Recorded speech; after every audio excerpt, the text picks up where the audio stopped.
Good day, this is a.j.farzad with successwithloa.blogspot.com, and you can see most of my posts and videos on my Facebook page.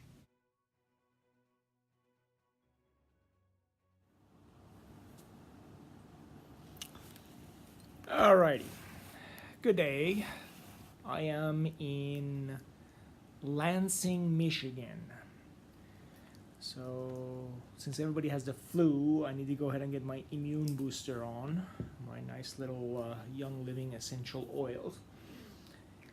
I am stuck because my flight was canceled, so I figured I'd delve into a little bit more of this book, Tertium Organum.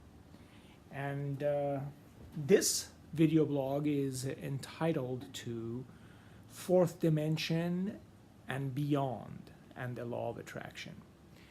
So it's a very interesting book, an interesting topic that made me think and solidified, if you will, my views of how we actually as human beings can manipulate our own reality.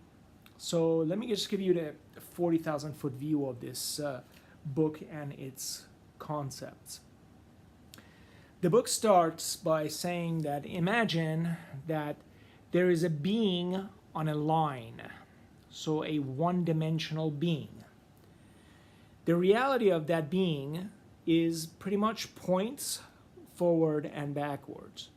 So if I put a pen, a cylindrical object, through the reality of this being, all it will comprehend about it is a point. It doesn't matter if this thing goes through or not.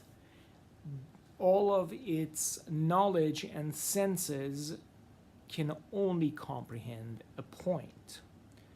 So then the book goes to expand this to a plane. What if this was a plane? So this being is two-dimensional and is on a plane. So once again, if we have anything going and affecting this plane, this being will see this bottle as a circle, not a point, but a circle, a two-dimensional flat circle, whether or not this is going through it. It cannot comprehend anything other than the two dimension, but that doesn't mean that a third dimension doesn't exist. So if we expand this and bring it out into a three-dimension, that's us. We live in a three-dimensional world.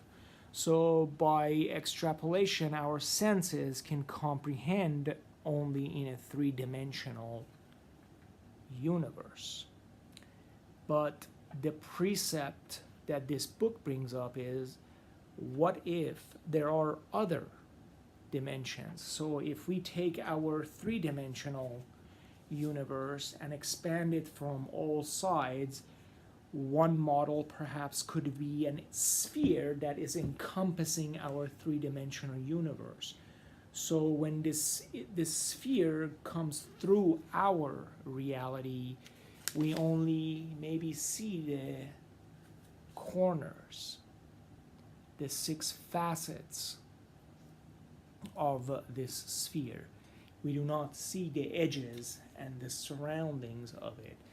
And what I propose to you is that the only way that our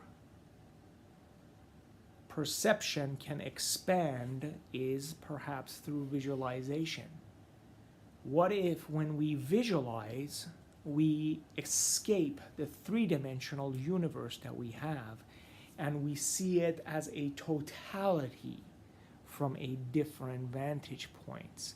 So when we visualize having a different reality, we are seeing the all possibilities of this moment that can intersect our reality.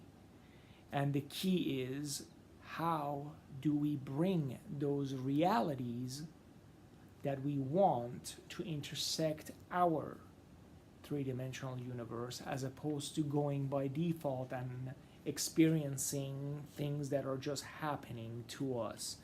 And again, that's where I propose the tools of the law of attraction allow us to do that. When we experience the feelings, okay, so these are not the normal visual or auditory senses that we see our world with. So we are visualizing in our mind, and we experience the feeling of what we want to be happening right now, not in some point in future. We don't want to experience and visualize things happening in the future, because this is not intersecting our reality and hence will not become our reality. But we want to visualize the feelings of the way we want things to be now, as it is happening to us. What would it feel to be driving the Porsche convertible down the street? What would it have felt for me to be home in San Diego and not stuck in Michigan, in Lansing, Michigan? Things like that, as opposed to going to the airport and experiencing what just happened to happen, which is my flight from Lansing to Chicago was canceled, and hence I wasn't able to get home today.